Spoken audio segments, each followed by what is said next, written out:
What's up, everybody? This is Johnny Basement, and we're back here in the basement for another round 5 review. The biggest round, the final match of the Gather Round weekend between the Collingwood Magpies and the St. Kilda Saints. The Collingwood Magpies coming in off a loss to the Brisbane Lions last week, coming in at 3-1. St. Kilda's coming in at 4-0, and they're trying to go for their first time since 2009 to open up a season 5 straight wins. Open up a season 5-0. They're going for that today at 4-0. This is a humongous match. A couple of notes in this game before we get into the highlights. A couple of notes in here. The Gather Round apparently is going to be held at the Adelaide for the next 3 seasons. So the Gather Round is going to be held here for the next 3 seasons. I would love to know what you guys think on this. This is your sport. It's my American's first journey. All that have been with me from the reviews up to the season to now.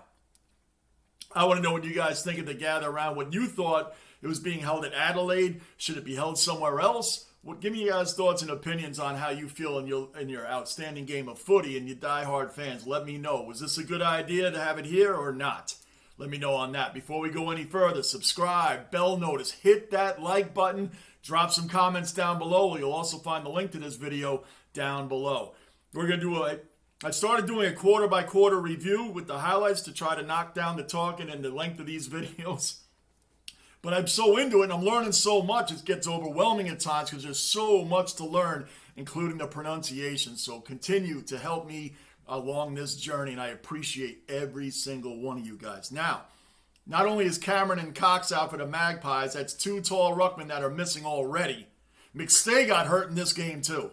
So now that's another guy out, and apparently he's not going to be around for next week on Anzac Day. He's not going to be around for that game, apparently. Murphy got into it with Caminetti. They got into it. Murphy suffered another concussion because of that hit by Cam. He's not playing in Anzac Day either. We're going to get into that. We're going to get into that whole thing. Points lost. Points off the board. Now listen, both teams had points off the board. What I mean by that is when you take points off the board, it hurts you. It hurts you down the road. If you have a guaranteed point or a goal, it hurts you. In the NFL, it happens quite often. You might kick a field goal and there was a penalty on the play. There'll be a penalty on the defense during the kick. 3 points. The team now that kicked the 3 points, the score is on the board, but they have the option of taking the points off the board, moving the ball up a little bit because of the penalty on the defense, and going for a touchdown, which is more points, obviously. More times than not, it ends up resulting in nothing or an interception, fumble the ball away. You took points off the board. And for those of you that are into betting or tipping, what generally happens when you have a tip lined up with a team, and then the last minute, and you know there's a bunch of you out there that do it because I've done it myself. Oh, I don't think this team's going to win.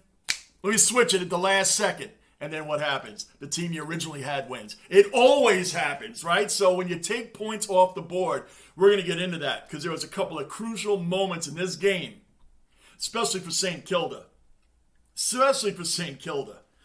Taking points off the board. We'll get into it as it comes up. I will, obviously, Caminetti, and I'm probably saying his name a little bit wrong, but Caminetti, number 47 on St. Kilda. 1950 in the second quarter. This is big. Owens kicks the ball. It's going through the goal. And Caminetti has his mental lapse and touches the ball. Turns it into a behind. That's 5 crucial points gone. That's a goal turned into a point. 6 minus 1 is 5. 5 points gone. The final score in this game was 70-64. Collingwood had their own mistakes as well during this. But 70-64, yes, it still would have lost by a point. It's just the point of that is a mental lapse that was made the difference in this game, where at the end of the game when St. Kilda was desperate to get another goal, they maybe only had to kick it behind at that moment. Now, I'm just picking at straws here, but I'm saying taking points off the board is crucial. In any sport, you don't, when they're on there or you have a chance to get them on there, you don't take them off with mental lapses. We also had one with Ash Johnson it would only cost a behind. We'll get to that. But he pushed the ball back into play instead of letting it go through for the behind for the 1 point. Pushed it back. They ended up not getting anything. I know they wanted to get it back in the field of play. Side bottom actually recovered the ball. But then he ended up missing the goal entirely. He ended up missing the goal behind entirely. They could have had 1 point there.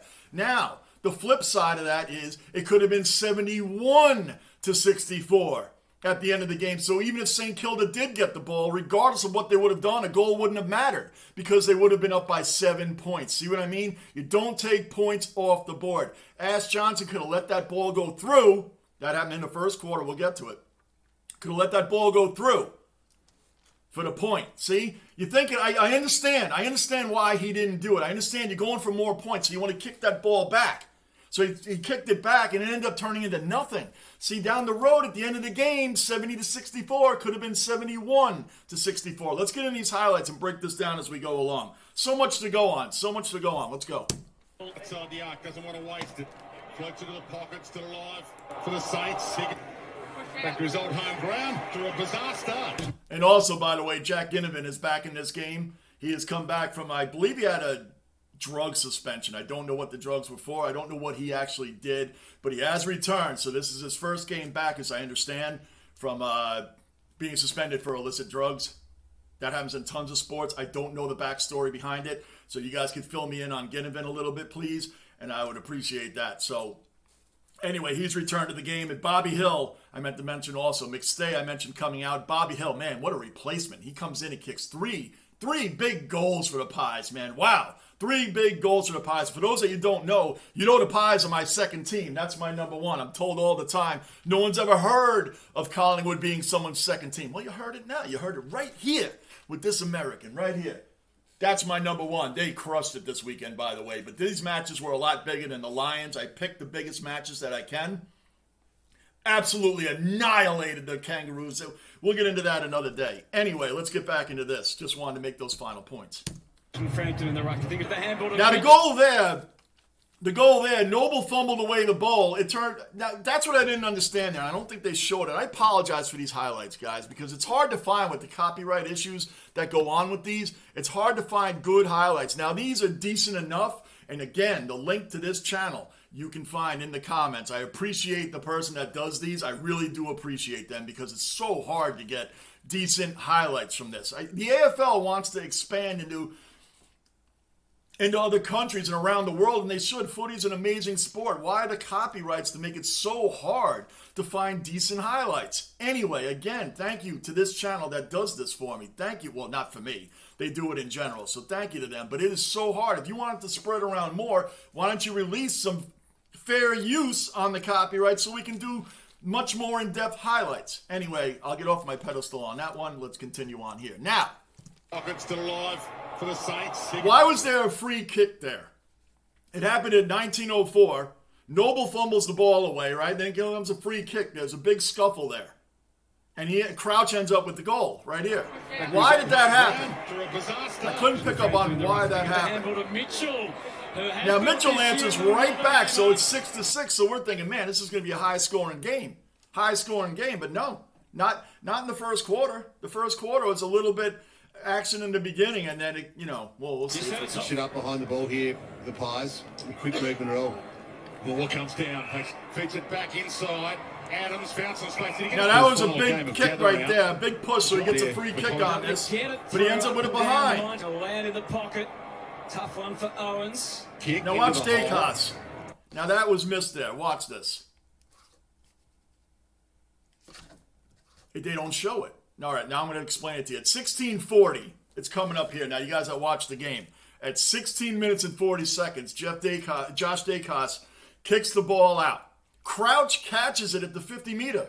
At the 50-meter, right at the top of the arc. Catches it. Why did he not kick the goal there? He already had one. He was wide open. There was nobody around him. He intercepts the ball from Dacos. Intercepts the ball. And it goes, he doesn't kick it. He doesn't kick the goal. Why? I would love to hear why you folks think he did not kick that ball. And also, big shout out to Nick Dacos, by the way. You got to throw this in there. He's the Brownlow favorite right now. I know there's a lot of footy to go. He's a Brownlow favorite right now. He had 42 disposals in this game. That makes 5 straight games for him with 30 disposals or better. 5 straight. That means from the beginning of the season to now. 5 straight. He's averaging 36 disposals a game. Isn't that amazing? That is amazing. These young guys are incredible for the Pies. Big up to the Dacos brothers, man. Nick is killing it, and Josh is a great heads-up player out there as well. What futures these two guys have, man. Anyway, he didn't kick it there. I didn't understand. They didn't show it here, but...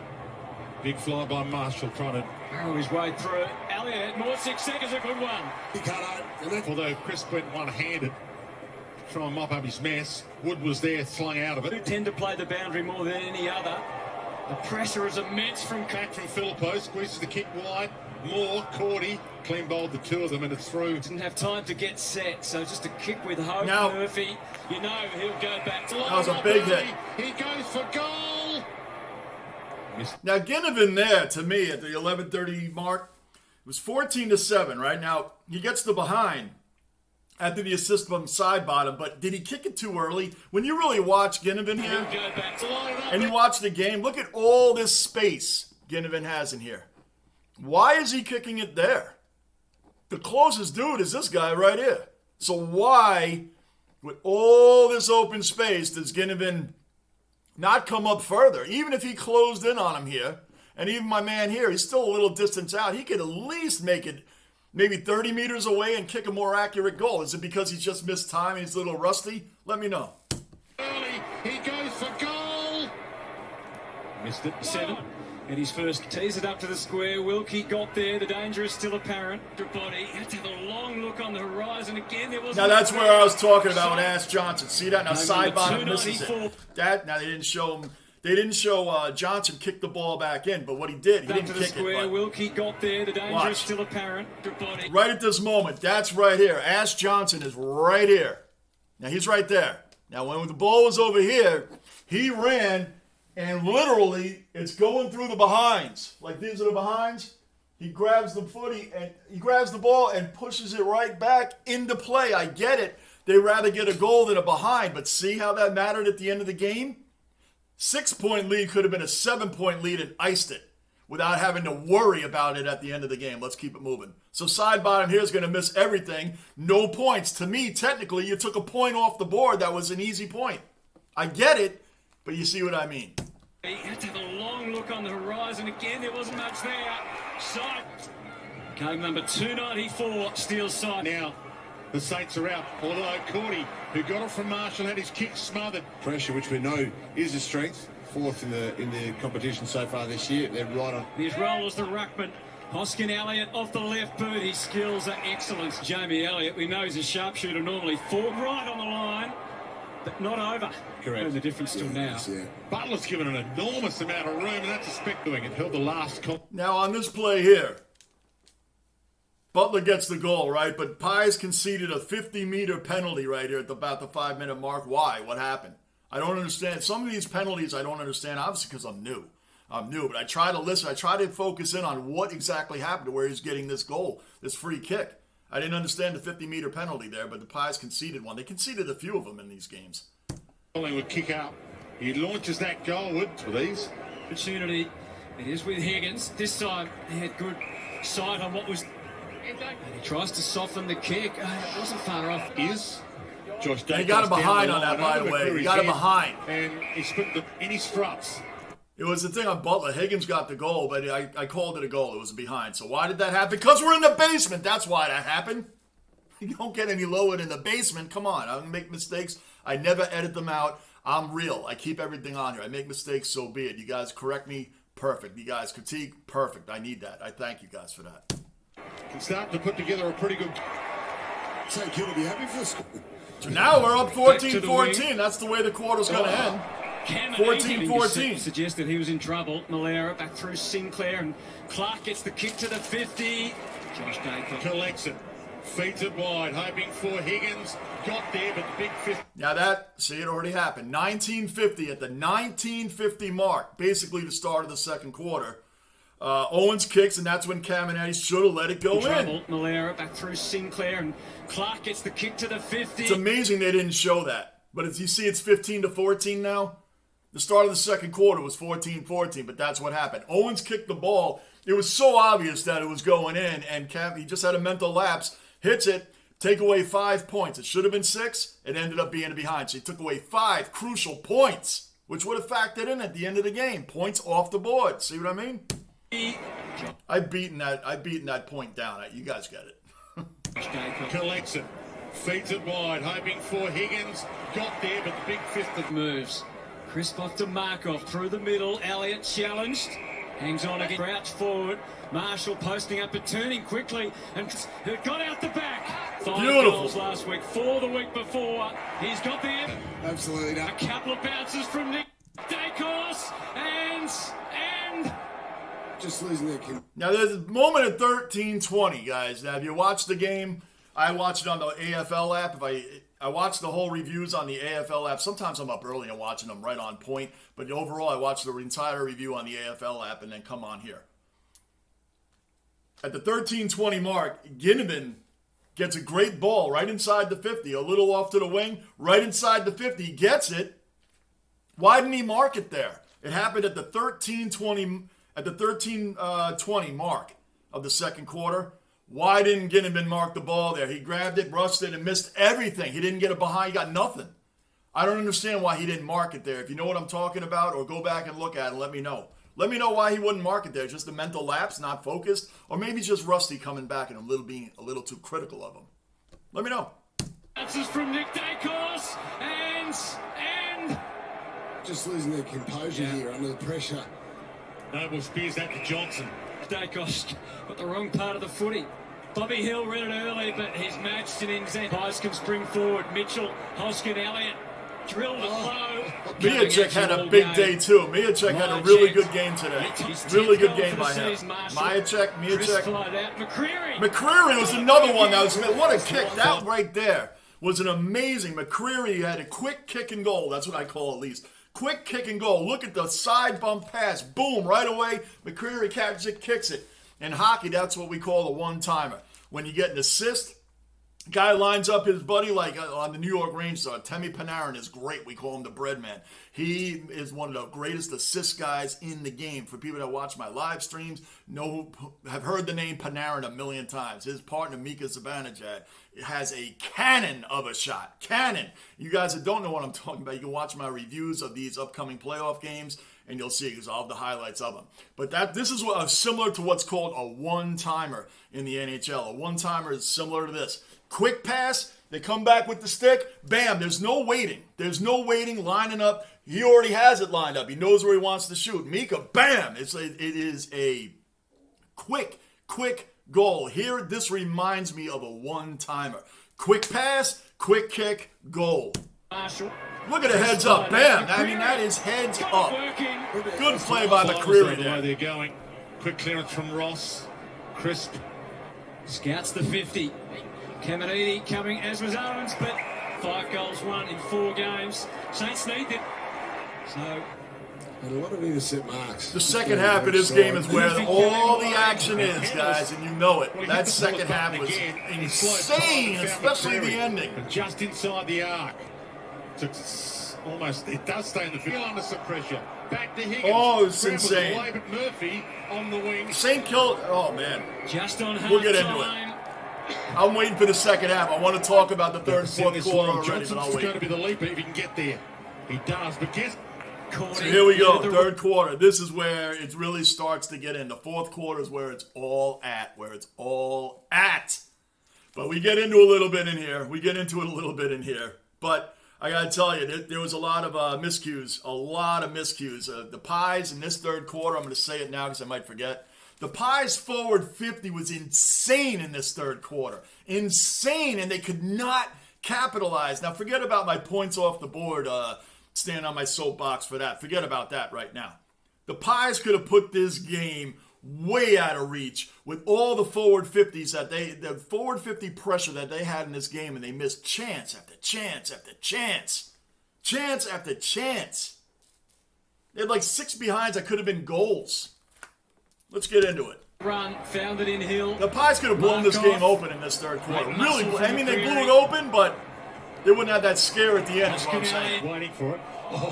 He was bumped and got away with it because they didn't tackle him. Excuse me, they had like 10. Anyway, we'll go. Frampton gets his moment, and a big moment at that. And Boom! Looking a little more wobbly. Noble, Pendlebury, Ross. Mitchell sits it. Mychek got up there 3 deep. Now Chris gets a run. Elliott flings the handball. Now, see, Elliott's getting a free kick here because Ross conceded a penalty to a head slap. I know they're protecting heads. I understand the concussion protocol. I get it. But if you saw the game, that was a weak call on Ross. That was a really weak call. It's just like when the NFL, I love using my football and hockey analogies to this at times, but it's like in the NFL. The quarterback, roughing the quarterback is subjective to the ref. The NFL tells the league and tells the referees it is subjective. If you think, even though the hit is legal, even though it's legal, if you feel the hit was roughing, you throw that flag. Just throw it.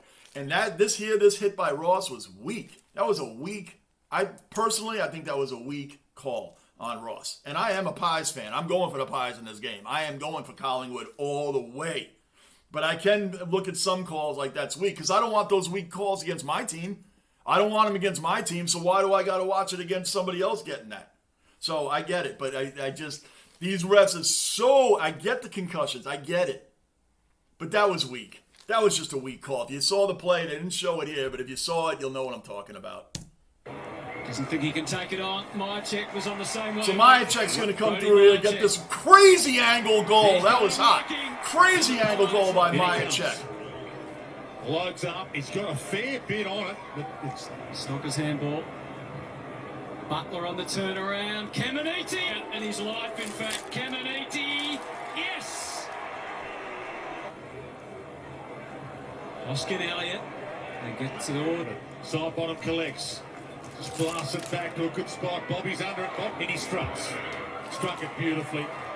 And squeezed inside the post. And by the way, the 10 behinds I said for this quarter, that was way off. That was for the game, guys. I'm just saying, when they had the forward 50 pressure, they got more behinds that should have been goals, is what I'm saying. They got more behinds than should have had goals. That's what I'm saying. Guys, I'm learning and I'm making mistakes. I'm going along, but who cares? We're in the basement. Every video, I'm getting better. Let's keep it rolling. And thanks to you, Aussies. Thank you. Dropping those comments and helping me along. To kick it to, McCreary wasn't confident. So he goes a little longer to the square. Before you knew it, Dacos had given it to Pendlebury and Maynard, and the Saints are on alert. Mychek's spot that he kicked the goal from. In fact, they've gone to it again. Mychek's up. Moonstall's dumped away. Mychek's talking it. Look at this play by Battle. Beautiful play by Battle by the Saints right there. What a block for a sure goal. That's heads up. That's awareness. When you watch him, watch Mychek kick this ball. He kicks it, and already Battle is following the ball. That he is folling the ball right here. Look at him. Perfect. It ends up being a behind. Now he's saved 5 points right there. Mychek was able to jump. I say 5 because obviously a goal is 6. It ended up being behind. 6 minus 1 is 5. You got it? That's how I get that going. Response from a couple of small forwards laying some big tackles. Not such a wise kick. Nick Dacos to set. Now the 6:36 point, I wrote this down. I found this interesting. 6-minute and 36-second point of this game. The 10 minutes from 16:36 to 6:36. In that 10-minute span, the Pies had 91% of the time in the forward 50. 91% of the time in that 10 minutes alone, they were in the forward 50. Missed opportunities. You can't. It's hard to answer for that. Missed opportunities. Saints had plenty of their own. But this is the difference between blowing a team out and not, and the difference between sweating it out at the end of the game. This is an incredible game of highs and lows for both teams. Mental focus and mental lapses. Up another forward crossing past. He ignores that. Spear square. Quaynor was there to try. Wood, a skip, a jump. Couldn't finish it. Wilson dug it. Time, space. Now, great ball movement here. Now, this is what another pet peeve of mine. It's another pet peeve of mine in this game, and I understand why guys are wide open. Zone defenses make it happen. You have the loose man back there that should be aware. How is Cam this open, though? This guy's wide open. Now, I know in zone defense they cluster up, cluster toward the ball. Everybody moves, but there's got to be a loose man out there somewhere. Got to be. There's got to be a loose man out there. Look at him, man. There is nobody. There is nobody. This is ridiculous how open he is. I know what happens. The oval is huge. You guys have let me know that. You guys have let me know in the previous comments. I read all the comments, guys, even if I don't comment back. There's so many of them, but I'm really reading them more for the information.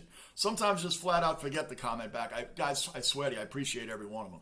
But I still don't get how this guy is this open. Cam is wide open, man. I mean, that's wide open. I don't even think they show how it happened. A skip, And kicks that, right? Here we go. couldn't finish it. Wilson dug it. Collingwood moving the ball, get it back. Now look at that. He is just wide. And so is this dude right here. He's open too. Something they kick out to the wing and they just went unnoticed. Whatever the case, here comes the goal. All day to just walk up, kick it in the goal square, not goal box. Thank you, guys. I learned that from you. Battles there and Now Crisp. Now we're getting to the end of the third quarter. Delivers for John. Yep. Hasn't so far tonight. It's not really to end. 46-40, end of the third. Now the fourth quarter is where it's all at, and it's the second part of the fourth quarter where it gets crazy, including the Caminiti retaliation on Murphy. We'll get into that as well. Let's go. two gentlemen. Will he take his moment? He does. I mean, he looked inside, heads down the line in the end, and Mychek, middle of the pack. Elliott, get up. He does. Almost. Nick Dacos. Johnson, Mychek. Mychek. Okay from bouncing back from up. Wobbly from Another Clayton, big. but gives Mychek their had forwards such an a big game. opportunity. Such a big game. That's Look, he didn't 58-40. finish Look at this These lead forwards get to building. work there. Just need to be very careful here. So 59 to 34, the inside 50 count. So Kilda's defence has done well. And Johnson. Hill. That goal by sheer will. It's a pursuit. Way back. Now Hill. Oh, it's coming right Ton in. of time. Just needs to use it wisely. We're talking Bradley Hill. Bradley Hill right here misses a crucial, must-needed goal. This is where St. Kilda really shot themselves in the foot. Not just Bradley Hill. He's not the only culprit of missing crucial goals in this pocket of time here before the flurry that they came back. This begins a lot of behinds that should have been goals. This is where the Saints really shot themselves in the foot when they were still in this game. Takes a deep breath. Look at that. Spears it towards Kilda. Really been a resurgence. Windhager. So that's me missing a Hill. crucial goal there. This time And then a by whole six. minute later, Bradley Hill again, a whole minute later, misses another crucial goal. Man, that's 12 points. Man, look at the score. What a difference. You get 2 instead of 12. 10 points lost. Div snap. Can they find someone to mark it inside 50? There, Quaynor gets there. Be denied. All beaten. Well, Dacos just dropped that down. Not under a tackle. More than anything. Filippo stood his ground, but then the masses arrived. Kick smothered. Lands for Crouch. A forward. Owen's under it. Can't quite reach it, but it rolls. The give to Burns. Quick snap. Got him to try and make sure. Another But behind. Frampton That's just 3 in a pushed it row. to 3 three. goals missed in a Crouch row. freed the hands. Another Kilda. behind. Saints know time is at the essence now. They need to take it on. Great smother Noble. Had command in the air. Higgins left unattended. Oh, Philippou! Spinning! Philippou! Another behind. Now at that point, and well, we could say at this point here, but I wrote down at the 9-minute mark. You could make it the 8-minute mark if you want, the 7:56 mark if you want. But right here, Elliott finally scores a goal. Okay, to this point, there was 4 goal misses in a row. We just went over all of them. Bradley Hill twice, Burns, and Philippou. Missed 4 in a row. That's 4 points. That could have been 24 points. See what I mean? 20 points missed. I understand you're not going to hit them all. I'm being too critical. No. Some of these should have been in, especially when they were free. Some were free kicks. Telling you, they had opportunities, and the Pies were giving them opportunities to come back. Again, the Pies, 91% of the time in the forward 50 at the 6:36 mark, they had their chances too. They had 91% in that 10-minute span from 16:36 to 6:36. They had a 10-minute span where they could have been more than, and they weren't doing anything either. Saints did not capitalize on the opportunity the Pies put right in front of them. Didn't capitalize. It burnt them in the end. Flurry or not, it burnt them in the end. Elliott dances his way past Wilkie for the knockout. Well, Now, by the way, when they scored 70-44 right there, I don't know what announcer said it. But when he hit that goal, the announcer said, this game is over. Game over. 70-44. Now, it looked like it was since St. Kilda couldn't do anything. I just found it interesting that he said game over. I found it interesting. I've heard that in some other sports that I watch, and it's funny when it doesn't work out that way or gets really close. So he says game over, and I understand why he did. I just thought it was interesting to write that down. was it towards the wing, and it stays alive for my check. Feet. The direction sort of take it wider. Instead, he bit off perhaps a little more than he should. Wilson puts it into the pocket. I'm going to let you know what happened the rest of the way here, guys, and we'll wrap it up. They didn't show it. I'm going to wrap it up for you here. We stopped. It was 70-44, okay? So 70-44. Owens had a score review at the 3:54 mark. There was a review to see if it hit the post or not. It ended up, they determined it actually did hit the post, so it became a behind for Owens. So that made it 70-45. The Pies are still up by 25 points at 3 minute and 54 mark left in the game. They're still up by 25 points with 3:54 left. Are you kidding me? Are you kidding me? So Maynard hits Higgins. He gets a goal, 70-51. Now there's 2:21 left in the game, 70-51. Here they come. Minute 57 left is where Murphy and Cam exchange blows. Now, guys, I want your opinion on this part. Murphy throughout the whole game, to me, it's in-game stuff. Murphy did nothing wrong the whole game. Nothing wrong. He was annoying. He was a nuisance to some players, giving some shots, some shoves. Him and Cam went back a little bit. Murphy went back with Owens a little bit in the game as well. Number 10 for the Saints. Now, Murphy pushes Owen in the chest. Pushes him, not Owens, Cam. Pushes Caminiti in the chest. Caminiti turns around and pops him right in the face. Murphy has a huge concussion history. He's out, by the way, for the Anzac Day game, guys. So he's out. Murphy's out, and McStay, I believe McStay is out. Don't quote me on that one. But Murphy's definitely out because of the concussions. Now, do you guys feel that Cam was that was just unnecessary, or do you think that the build-up throughout the game is why that resulted in that? Because Murphy and Owens had gone back and forth a little bit. No punches thrown, nothing illegal done, just in-game stuff. You guys know I love to compare this sport mainly to hockey because emotions build up in a fast-moving game that doesn't stop that often. We already covered the NFL. In a 3-hour NFL game, on average, you're looking at 11 to 13 minutes of real action. No joke, 11 to 13 minutes of real action out of a 3-hour game. Hockey in the AFL, hockey and footy, it's fast-paced games. Tempers build up, emotions, check here, bump there, little mouth talk here. It happens, man. Then you'll see these guys in hockey, they start throwing blows because the emotions have built up throughout the game.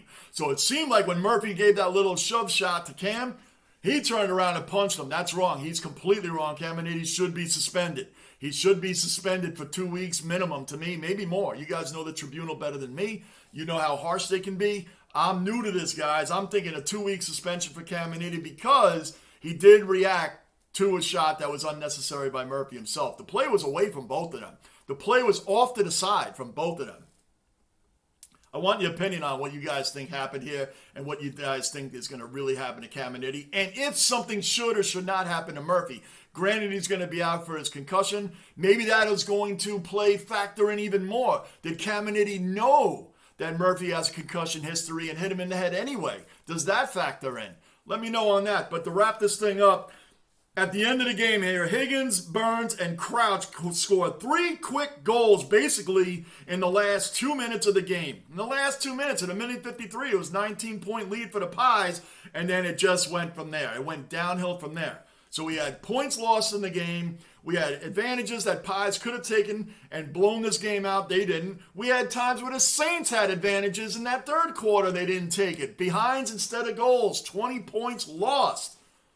This game had a lot of great mental focus by both teams. This guy's had a lot of great mental lapses by both teams and just flat out missed opportunities, guys. This was amazing. So next week, we have the Anzac Day game, of course. I'm going to do a build-up for that in a couple days, so you'll see a nice preview for that and the Anzac Day in general. And St. Kilda's playing Carlton, so they have a big match next week as well. Both teams now are 4-1, sitting high up on the ladder. This is a humongous match and the greatest match of the weekend. The match I love the most, boom, 152-77, 22 goals for my Lions. My Pies won this weekend. I'm happy. I'm loving it. Guys, you have been incredible for me. Thank you for joining me on my journey. As you see me growing as the season goes on, you see me make my mistakes. Guys, like I told you, I do not edit out my mistakes. I keep it real with you guys. If we're not real, I'm transparent with my mistakes. If they're there, they're there. And I made a couple in this video as well. You guys helped me out on some of the plays that I should have seen. Some observations I might have missed. Or maybe just some flat-out bonehead mistakes. And tell me what I'm doing right. How about a little positivity as well? Appreciate you guys so much. I'll see you on my next video. I'm Johnny Basement, and I am out.